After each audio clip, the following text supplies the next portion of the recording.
देखिए, आयुर्वेद की असली शक्ति ना किसी बहुत ही जटिल प्रक्रिया में नहीं है, बल्कि उसकी एकदम सरलता में है। मतलब आप बस थोड़ा सोचकर देखिए, हम एक बहुत ही बेसिक फाउंडेशन लेते हैं, यानी केवल सादे चावल और पानी का बेस। बिल्कुल बेसिक फाउंडेशन। हाँ, लेकिन अगर हम रणनीतिक रूप से इसमें कुछ चुनिंदा जड़ी बूटियां या जिन्हें हम द्रव्य कहते हैं, उन्हें बदल दें, तो उस साधारण से भोजन का पूरा क्लिनिकल इफेक्ट ही पलट जाता है। अरे वाह, सच में पूरा असर बदल जाता है। बिल्कुल। आप केवल अनाज के एक सादे बोल को पूरी तरह से 28 अलग-अलग और बेहद शक्तिशाली क्लिनिकल दवाइयों में बदल सकते हैं। 28 दवाइयाँ सिर्फ चावल के बेस से। एग्जैक्टली। और इसी को आयुर्वेद में अंतः परिमार्जना कहा गया है। तो आज के इस डीप डाइव में हम इसी विज्ञान को डीकोड करने वाले हैं कि कैसे रसोई में पकने वाला एक साधारण सा दलिया एक अचूक औषधि बन जाता है। लेकिन हाँ, इन प्राचीन श्लोकों की चर्चा शुरू करने से पहले कृपया हमारे चैनल को सब्सक्राइब जरूर कर लें। नमस्कारम। संहिता ट्रिक्स यूट्यूब चैनल पर आपका स्वागत है। आज हम चरक संहिता सूत्र स्थान का सेकंड चैप्टर का पार्ट 3 डिस्कस करेंगे। तो चलिए सबसे पहले इस पूरे विषय का एक बेस सेट करते हैं। आचार्य चरक ने इन फॉर्मूलाज का एक बहुत ही सटीक गणित हमें दिया है। मैथ समझना यहाँ काफी जरूरी है स्टूडेंट्स के लिए। सही कहा। टोटल 28 ऐसी रेमेडीज हैं। इनमें से 22 यवागु हैं जो टेक्सचर में थोड़ी गाढ़ी होती हैं, और बाकी 6 पेया हैं जो थोड़ी पतली होती हैं। अच्छा, तो यवागु गाढ़ी और पेया पतली। हाँ, और इनका मेन टारगेट यही है कि सिर्फ द्रव्य बदलकर भोजन के असर को बॉडी में पूरी तरह से ऑपोजिट कर दिया जाए। लेकिन मेरे दिमाग में एक सवाल आ रहा है। कैसा सवाल? क्या वाकई सिर्फ चावल में थोड़े हर्ब्स बदलने से असर इतना ऑपोजिट हो सकता है? बिल्कुल हो सकता है। और इसको समझने के लिए ना हमें थोड़ी कल्पना करनी होगी। एक विजुअल देखते हैं। हाँ बताइए, कैसा विजुअल? अपने माइंड में एक बहुत ही अद्भुत और चमकते हुए पेड़ की इमेज बनाइए। सोचिए कि उस पेड़ की ठीक 28 शाखाएं बाहर की तरफ निकल रही हैं। ओके, एक ग्लोइंग पेड़ जिसके 28 ब्रांचेस हैं। राइट। अब ये जो मजबूत तना है ना, वो उस सिंगल बेस यानी चावल और पानी को दिखाता है, और हर एक शाखा उस खास द्रव्य को दर्शाती है जो सिस्टम का पूरा काम करने का तरीका ही बदल देती है। ये तो बहुत ही खूबसूरत तरीका है इसको विजुअलाइज करने का। तो क्यों ना इस कॉन्सेप्ट को पेट दर्द जैसी आम समस्या पर अप्लाई करके देखें। हाँ बिल्कुल, देखते हैं। आचार्य चरक श्लोका 18 में कहते हैं, पिप्पली पिप्पली मूल चव्वे चित्रक नाग्रही यवागुर दीपनीया स्यात् शूलग्नि चोप साधिता। शुलग्नि यावगु की बात हो रही है। हाँ, इसका मतलब है कि ये यावगु दीपनीया है, यानी बॉडी में बुझी हुई अग्नि को भड़काने वाली है, और शूलग्नि है मतलब पेट की ऐंठन और भयंकर दर्द को खत्म करने वाली है। इसमें पंचकोल का प्रयोग होता है। इस प्रोसेस को एक डीप विजुअल से रिलेट करते हैं। स्टूडेंट्स, पेट के अंदर फैले हुए काले कांटेदार जाले इमेजिन कीजिए। काले जाले ये क्या दर्शाते हैं? ये जाले असल में वाता दोष के कारण होने वाले शूला यानी दर्द के अंधेरे को दिखाते हैं। अब सोचिए, एक धधकता हुआ दीपक उन जालों को जला रहा है। अच्छा, क्योंकि वाता तो स्वभाव से ठंडा और रूखा होता है ना। एग्जैक्टली। और पंचकोल एक बहुत ही शक्तिशाली अग्नि को बढ़ाने वाला मिक्सचर है जो उस ठंडे वाता को पिघला देता है। इसे याद रखने की एक जबरदस्त ट्रिक भी है अपने पास। आप बस PPCCN याद रखिए। PPCCN, ये तो आसान लग रहा है। हाँ, पिपली, पिपलीमूला, चाव्या, चित्रका और नगारा। सोचिए कि ये वाता को पिघलाने वाला एक 5 स्पाइस पंच है। दर्द तुरंत गायब हो जाएगा। सही बात है। लेकिन एक बात बताइए, हर बार अग्नि को बढ़ाना ही तो सोल्यूशन नहीं होता ना? बिल्कुल नहीं। दधित्थ बिल्व चांगेरी तक्र दाढ़िम साधिता पाचने ग्राहिणी पेया सवाते पंचमूली की 19। यहाँ चरक ने टेक्सचर बदल दिया है। उन्होंने पेया का इस्तेमाल किया है। हाँ, इसमें पहली पेया पाचनी और ग्राहिणी है ना? हाँ, जिसमें बिल्व, तक्र और दाढ़िम जैसे खट्टे और कसैले द्रव्य हैं। ये एक पैराडॉक्स क्रिएट करता है। ये टॉक्सिन्स को पचाता भी है और मल को बांधता भी है। कमाल है। और दूसरी पेया वातज अतिसार के लिए है, जिसमें पंचमूल का इस्तेमाल होता है ताकि पेट की नर्वस एनर्जी शांत हो सके। विजुअल में एक पुरानी तराजू है स्टूडेंट्स। एक तरफ स्पंज है जो मल को बांधने को दिखा रहा है, और दूसरी तरफ अग्नि है जो पचाने को दिखा रही है, और नीचे एक बवंडर है जो वात को न्यूट्रलाइज कर रहा है। खट्टे और कसैले टेस्ट लूज मोशंस के लिए एक नेचुरल ग्लू की तरह काम करते हैं। लेकिन देखिए, अतिसार यानी डायरिया भी कई तरह का होता है। अगर इसमें पित्ता, कफा या यहाँ तक कि खून भी आने लगे तो क्या ये स्पंज वाला लॉजिक काम करेगा? नहीं, वहां तो स्ट्रैटेजी पूरी तरह बदलनी पड़ती है और यही आयुर्वेद की असली बारीकी है। सही कहा। और श्लोका 20 और 21 इसी बारीकी को समझाते हैं।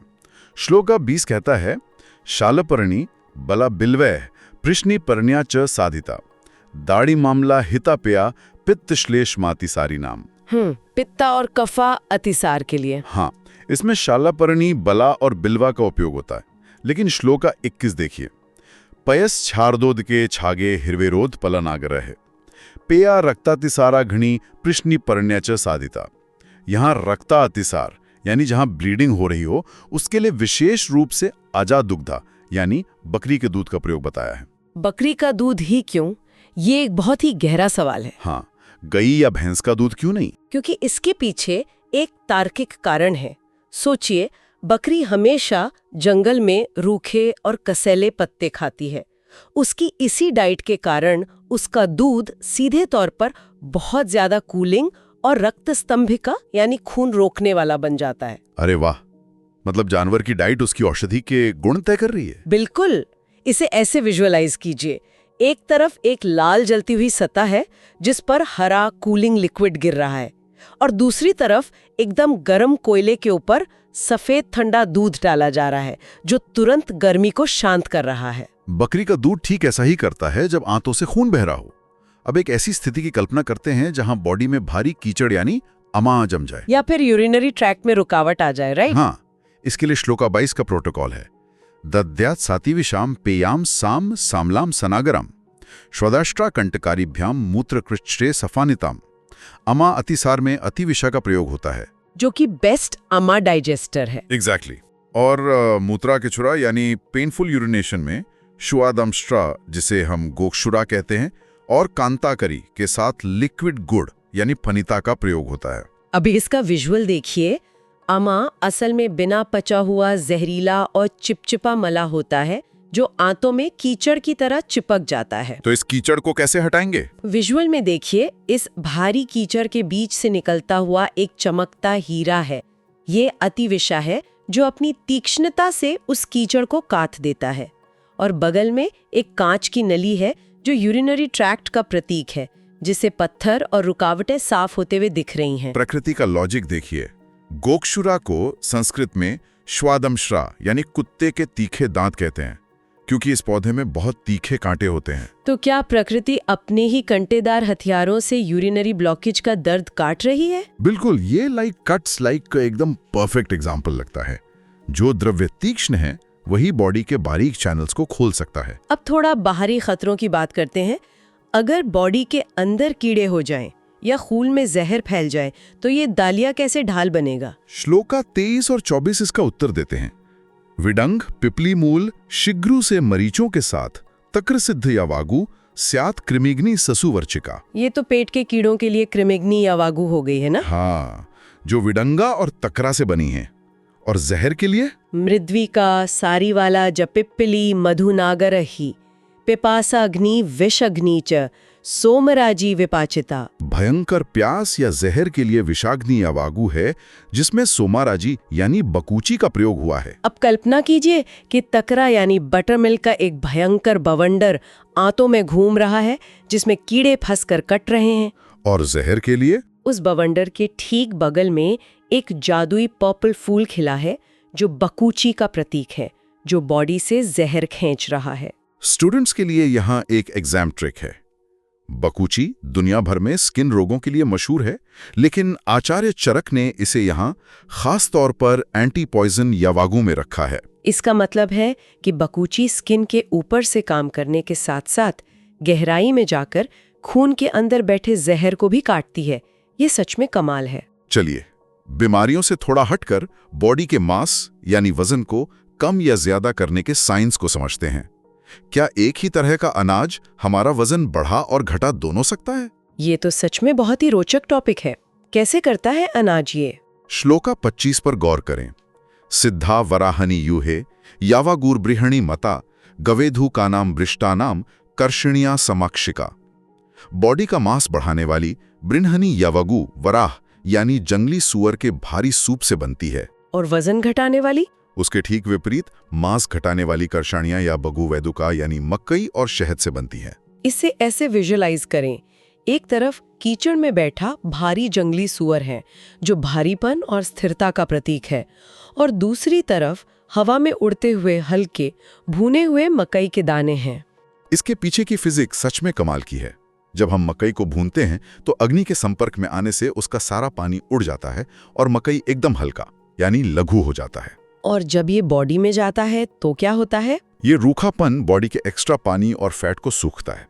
साथ में जब शहद मिलता है जो नेचुरल रूप से फैट को खुरचता है, तो ये वजन घटाने का सबसे शक्तिशाली वेपन बन जाता है। क्या बात है! और यही इंजीनियरिंग बॉडी की हाइड्रेशन और ड्राइनेस पर भी लागू होती है। श्लोका 26 इस बात को और आगे बढ़ाता है। हाँ, श्लोका 26 कहता है, सर्पिष्मति बहुतिला स्नेहनी लवणान्विता कुशामलक निर्यूहे श्यामाकाणाम विरुक्षिणी। बॉडी को ल्यूब्रिकेट करने वाली स्नेहनी यावगु में घी, तिल और लवण यानी नमक है। और सुखाने वाली में? सुखाने वाली विरुक्षिणी यावगु में कुशा और श्यामका, जिसे सावा कहते हैं, उसका उपयोग होता है। लेकिन यहाँ मुझे एक बात समझ नहीं आई। क्या हुआ? घी और तिल का तेल तो बॉडी को चिकना करता है, लेकिन इसमें नमक क्यों डाला गया? नमक का क्या काम है? यही तो आयुर्वेद का असली विज्ञान है। इसे एक विजुअल से समझिए। एक बहुत ही ऑयली हाथ है जिस पर नमक लगा है, और उसके बिल्कुल विपरीत एक बेहद रूखा हाथ है जिसने सूखी घास पकड़ी हुई है। नमक स्वभाव से तीक्ष्ण होता है। तो क्या नमक बॉडी के बंद माइक्रो चैनल्स को उसी तरह खोल देता है जैसे बंद दरवाजों की चाबी? एकदम सही। नमक के कारण ही हैवी फैट गहराई तक घुस पाता है। बिना नमक के तेल या घी बॉडी के उथले हिस्सों में ही रह जाएंगे। अब बात करते हैं जब बॉडी के गहरे हिस्सों में भयंकर ड्राइनेस या रुकावट आ जाए। श्लोका 27 बहुत स्पष्ट है। दशमूली श्रिता कासा हिक्का श्वास कफा पहा यम के मदिरा सिद्धा पक्वाश्य रुजा पहा।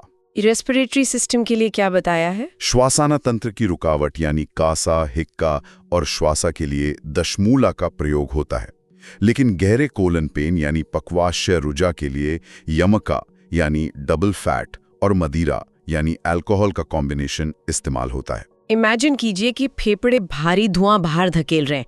ये दशमूले का असर है जो कफा और वाता दोनों को एक साथ शांत करता है। और आंतों के लिए कैसा विजुअल होगा? एक बहुत सूखी गांठ वाली आंत यानी कोलोन है जिसे तेल और घी से गहराई से लुब्रिकेट किया जा रहा है। यहाँ लॉजिक बहुत सीधा है। गहरे दर्द के लिए भारी हथियारों की जरूरत होती है। पक्वाशय वाता का मुख्य स्थान है। हाँ, वहाँ ड्राइंग आती है तो दर्द असहनीय होता है। बिल्कुल। अल्कोहल नसों के दर्द को सुन कर देता है और डबल फैट पक्वाशय की भयंकर ड्राइनेस को हमेशा के लिए खत्म कर देता है। बॉडी से चीजों को बाहर निकालने और रोकने का ये छेल आगे और भी दिलचस्प हो जाता है। श्लोका 28 देखते हैं। सब शाकेर मानसे स्थिलेर माशे सिद्धा वर्चो निरस्यति जम्वाम रास्थिदित्तम्ल विल्वे सांग्राही की मता। मला को झाड़ू की तरह बाहर निकालने वाली रिछाका या वगु में माशा यानी उड़द और शाका है। और रोकने वाली में क्या है? मला को रोकने वाली संग्राही की यावगु में जंबू और आम की गुठली है। इस कंट्रास्ट को ऐसे सोचिए, एक भारी झाड़ू एक तंग टनल से पत्थरों को बाहर निकाल रही है, और इसके विपरीत एक विशालकाय कंक्रीट का डैम पानी की तेज लहरों को रोक रहा है। जाम्बू और आम की गुठलियां प्रकृति के सबसे सख्त एस्ट्रिंजेंट्स हैं। ये कोई आम रुकावट नहीं है, ये सचमुच कंक्रीट की तरह लूज मोशंस को बंद कर देते हैं। लेकिन कभी कभी हमें बॉडी के अंदर दम या झाड़ू की ताकत नहीं बल्कि बहुत ही सौम्य मार्गदर्शन की जरूरत होती है। श्लोका 29 भेदिनी और वातनुलोमनी का अंतर स्पष्ट करता है। हाँ, क्षार चित्र कहिंगवम लवेतसैर भेदिनी मता अभया पिप्पली मूल विश्वेर वातानुलोमनी। रुके हुए मल को वायलेंट तरीके से तोड़ने और गलाने वाली भेदिनी में क्षारा और चित्रका हैं, और वातनुलोमनी में फंसी हुई गैस को धीरे से नीचे ले जाने वाली वातनुलोमनी में अभया यानी हरिता की है। अपने दिमाग में ये चित्र बनाइए। एक हार्ड ब्लॉक को गलाता हुआ तीव्र एसिड भेदनी का काम कर रहा है, और उसके बगल में सीढ़ियों से प्यार से नीचे बहती हुई ठंडी हवा वातनुलोमनी का प्रतीक है। तो क्या अभया यानी हरिताकी का मुख्य काम पेट साफ करना नहीं है, बल्कि ट्रैप्ड गैस को प्यार से नीचे जाने का रास्ता दिखाना है? बिल्कुल, वही उसने रास्ता दिखाना है, जबरदस्ती नहीं करनी। अब एक बहुत ही प्रैक्टिकल क्लिनिकल कॉम्प्लिकेशन को देखते हैं। पूर्व कर्म के बाद संसर्जन कर्म के दौरान अगर मरीज घी या तेल को पचा ना पाए तो क्या करें? श्लोका 30 इसका समाधान है। क्या समाधान है? तक्र सिद्धा यवागूह स्याद घृत व्यापत्ति नाशिनी तैल व्यापति शस्ता स्याद तक्र पिन्या का साधिता। घी के अजीर्ण में केवल तक्र यानी बटर मिल्क से बनी यावागू काम कर जाती है, लेकिन तेल के अजीर्ण में तक्र के साथ पिन्याका यानी तिल की खाली मिलानी पड़ती है। ऐसा क्यों? दोनों ही तो फैट है ना। क्योंकि दोनों के काम करने का तरीका अलग है। कल्पना कीजिए कि जमे हुए बटर पर दूध गिरने से वो टूट रहा है। ये घी और छाछ का रिएक्शन है। लेकिन दूसरी तरफ एक ड्राई स्पंज है जो गढ़े तेल को सोख रहा है। तेल घी के मुकाबले बहुत ज्यादा गहराई तक फैलता है ना। हाँ, ये बहुत ज्यादा लीकी होता है और माइक्रो चैनल्स में घुस जाता है। अच्छा, इसलिए सिर्फ बटर मिल्क से काम नहीं चलता। माइक्रो चैनल से उस चिपचिपे तेल को बाहर खींचने के लिए फिजिकल स्पंज यानी खाली की सख्त जरूरत पड़ती है। ये बहुत ही तार्किक है। चलिए कुछ बहुत ही विशिष्ट रोगों और उनके चौंकाने वाले समाधानों की ओर बढ़ते हैं। श्लोका 31 और 32। गव्य मांसरस श्यामला विषम ज्वरनाशिनी कंठ्या यवानाम यमके पिप्यल्यामलखे श्रुता ताम्रचूड़ रसे सिद्धा रेतो मार्ग रुजापहा समाश्व विदला वृष्या घृतक्षीरोपसाधिता। इसका क्या मतलब हुआ? विषम ज्वरा यानी बार बार आने वाले बुखार में गाय का सोप, कंठ्या यानी कंठ के लिए यवा और पिप्याली, रेतोमार्ग रुजा यानी जेनिटल पेन के लिए ताम्रचूड़ा यानी मुर्गे का सूप बताया गया है। और वृष्या के लिए? वृष्या यानी स्टैमिना के लिए माशा यानी उड़द को दूध और घी में पकाने का विधान है। आग पर पकती हुई गरिष्ठ खीर। एक सेकंड रुके, यहाँ एक बहुत बड़ा कॉन्ट्रडिक्शन है। कैसा कॉन्ट्रडिक्शन? श्लोका 28 में हमने अभी चर्चा की थी कि उड़द यानी उड़द रेचा का है जो झाड़ू की तरह मला बाहर निकालता है। हाँ, तो यहाँ ये वृष्य यानी बॉडी को पोषण देने वाला कैसे बन गया? ये तो पूरी तरह से उल्टी बात हो गई। यही तो आयुर्वेद का जादू है, जिसे संस्कार यानी प्रोसेसिंग कहते हैं। जब आप उड़द को अकेले पकाते हैं तो वो झाड़ू है, लेकिन जब आप उसे दूध और घी के साथ पकाते हैं तो उस द्रव्य का पूरा मिशन बदल जाता है। वाह, मतलब वो मला नहीं निकालता बल्कि बॉडी के सबसे गहरे टिश्यूज का पोषण करता है। आयुर्वेद की यही गहराई श्लोका 33 में मदा और क्षुधा रोगा में भी दिखती है। उसमें क्या बताया है? उपोदिका दधिभ्याम तु सिद्धा मद विनाशिनी क्षुधाम हन्याद अपामार्ग क्षीर गोधा रस श्रिता। मदा यानी भयंकर हैंगओवर के लिए खट्टी उपोदिका और दही का उपयोग होता है। और भस्माकर रोगा यानी एक्सट्रीम हंगर के लिए? उसके लिए अपामार्ग और गोधा यानी इग्वाना के भारी मीट का प्रयोग होता है। इसे ऐसे सोचिए, एक ब्लैक होल जैसी भयंकर प्यास को दही शांत कर रहा है और दूसरी तरफ एक जलते हुए पेट पर सांप जैसे बहुत ही टफ स्केल्स यानी इग्वाना स्किन है। यहाँ लॉजिक ये है कि अनियंत्रित आग यानी भूख से लड़ने के लिए आपको एकदम स्लो बर्निंग फ्यूल चाहिए।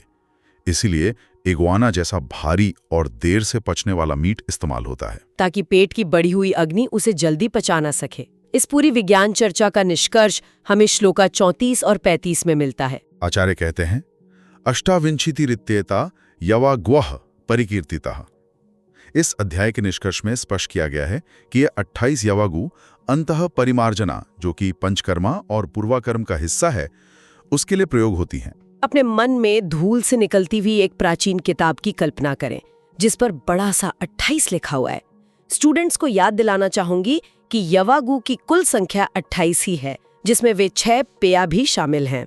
और अंत में आचार्य चरक इन चमत्कारी दवाइयों से ऊपर उठकर उस व्यक्ति की बात करते हैं जो इन्हें मरीज को देगा, यानी एक श्रेष्ठ वैद्य। स्मृतिमान, हेतुयुक्तिज्ञो, जितात्मा, प्रतिपत्तिमान, भिषग औषध संयोगेश चिकित्साम कर्तुमर्हति। एक मास्टर फिजिशियन के 5 गुण। हाँ, स्मृतिमान, हेतुजना, युक्तिजना, जितात्मा और प्रतिपत्तिमान। एक परफेक्ट विट्रूवियन मैन की कल्पना कीजिए जिसके चारों ओर ज्ञान की दरवाजे हैं। यह पूर्ण ज्ञान, संतुलन और नियंत्रण का प्रतीक है। इसे हम GU प्रति स्मृति हेतु की ट्रिक से याद रख सकते हैं। G से जितात्मा, U से युक्तिजना, प्रति से प्रतिपत्तिमान, स्मृति से स्मृतिमान और हेतु से हेतुजना। केवल जड़ी बूटियों का ज्ञान काफी नहीं है, युक्ति सबसे बड़ी चीज है। ये डीप डाइव हमें आयुर्वेद के उस बुनियादी सिद्धांत तक ले गई जहां सिर्फ एक बदलाव पूरा नतीजा बदल देता है। बिल्कुल। और इस डीप डाइव को समाप्त करते हुए मैं आप सभी के लिए एक बहुत ही गहरा प्रश्न छोड़ना चाहता हूं। आज हमने देखा कि कैसे केवल एक द्रव्य बदलने से, एक संस्कार बदलने से भोजन का क्लिनिकल इफेक्ट पूरी तरह बदल जाता है। तो सोचिए, आज की मॉडर्न लाइफस्टाइल में जहां हम अक्सर ठंडे शेक के साथ एकदम गर्म बर्गर खा लेते हैं, हाँ, ये तो आम बात हो गई है। तो क्या ये विरुद्धा आहार ही हमारे शरीर में फैल रही नई नई ऑटो इम्यून बीमारियों का असली कारण है? अपने अगले भोजन की प्लेट को देखते हुए इस पर गहराई से जरूर विचार करें। Don't forget to subscribe our channel and keep practicing these visuals, and we will see you in the next lecture on Samhita Tricks YouTube channel.